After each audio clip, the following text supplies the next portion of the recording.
ಸಿಗದ ಬೇಟೆ ಸರಿಯಾದ ಸಮಯಕ್ಕೆ ಸಿಕ್ಕಿ ಬಿದ್ದಿದೆ. ಗಂಡನನ್ನೇ ಕೊಲೆಗೈದ ಪತ್ನಿ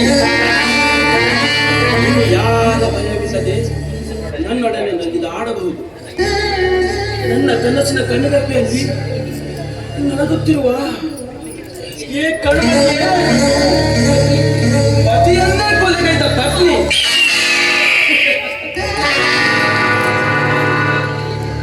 ಬೀದಿಗಿರದೆ ನನ್ನೊಡನೆ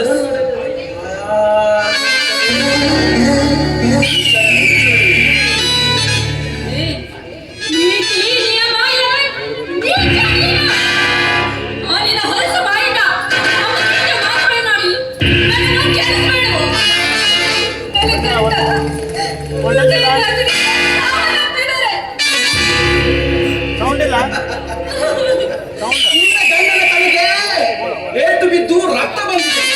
ಇದು ರಕ್ತವೇ? ನಿನ್ನ ಪಗುರುತನ ಪಟಾಕಿ ಮಾತಿಗೆ ಪೊಲೀಸರು ನಂಬಬಹುದೇ? ಸುಮ್ಮನೆ ನನ್ನ ಚೆಲ್ಲಾಟದಲ್ಲಿ ಚೆಲುವಿನ ಚಿತ್ತಾರವಾಗಿ ನನ್ನ ಮನ ತಣಿಸಲು ನನ್ನ ಗಂಡನ ಶವ ಸಂಸ್ಕಾರ ಮಾಡಿ ಋಣ ತೀರಿಸುವೆ. ಯಾವ ತಾಯಿ ಹೊಟ್ಟೆಯಲ್ಲಿ ಹುಟ್ಟಿದ ವಿಷ ಜಂತುವಾಗಿ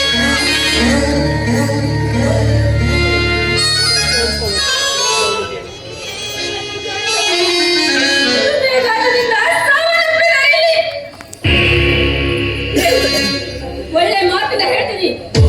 ಈಗ ಹೊರಡೋದ್ರೆ ಸರಿ, ಇಲ್ಲಾಂದ್ರೆ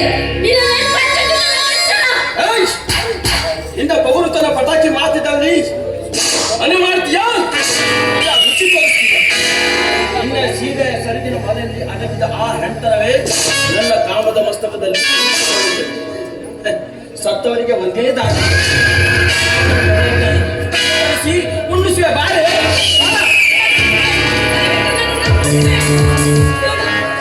ಸಾವಿನ ಸಂದರ್ಭದಲ್ಲೂ ಕೂಡ ಈ ರೀತಿ ಅಸಹ್ಯ ವರ್ತನೆ ಮಾಡಿ ಗಂಡಸರ ಜನ್ಮಕ್ಕೆ ಅವಮಾನ ಮಾಡಬೇಕೆಂದಿದ್ದೆ ನಾವು ಬೇಕಿ.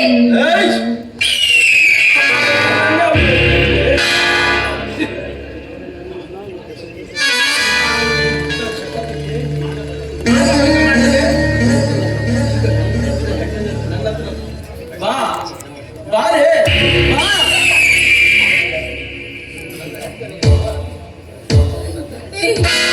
ಪಾಪಿ ನನ್ನ ಹೆಂಡತಿಗೆ ಕಾಲು ಹಾಕ್ತೀನೋ? ನೋಡು, ಗಂಡನ ಪ್ರಾಣ ಬಿಟ್ಟಿದೆ ಹೊರತು ದೇಹ ಮಾತ್ರ ನಿನ್ನನ್ನು ಮುಟ್ಟಲು ಬಿಡುವುದಿಲ್ಲ. ನಾನಿಟ್ಟ ಶಪಥಕ್ಕೆ ಮಾನಭಂಗ ಮಾಡದೆ ಜೀವ ತುಂಬಿದ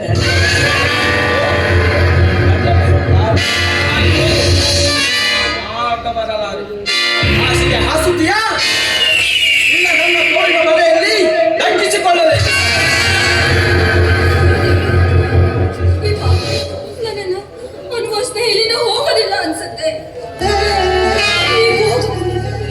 ನನ್ನನ್ನು ಕಚ್ಚು ಬಂದು ನಾನು ಹೇಗಾದ್ರೂ ಮಾಡಿ ಪಾರಾಗಬೇಕು. ಸರಿ, ಇದೇ ಸರಿ, ಈ ಮಾರ್ಗವೇ ಸರಿ. ನನ್ನ ಮಕ್ಕಳಿಗೆ ಬೆನ್ನವರಿದ್ದಾರೆ. ಈ ಹೀನ ಜಾತಿಯ ಹೊಟ್ಟೆಯಲ್ಲಿ ಹುಟ್ಟಿದ ಮಕ್ಕಳು ಅವರ ಮನೆಯಲ್ಲಿ ಇರ್ತಾರೆ. ವಿಜಯ್, ದಯವಿಟ್ಟು ನಿಮ್ಮ ತಾಯಿಯನ್ನ ಕ್ಷಮಿಸಬೇಡ್ರಪ್ಪ. ನನಗೆ ಮನೆಯ ದಾರಿ ತೋರಿಸಿ ನಿನ್ನ ತಾಯಿ ಹೋಗ್ತಾ ಇದ್ದಾಳೆ.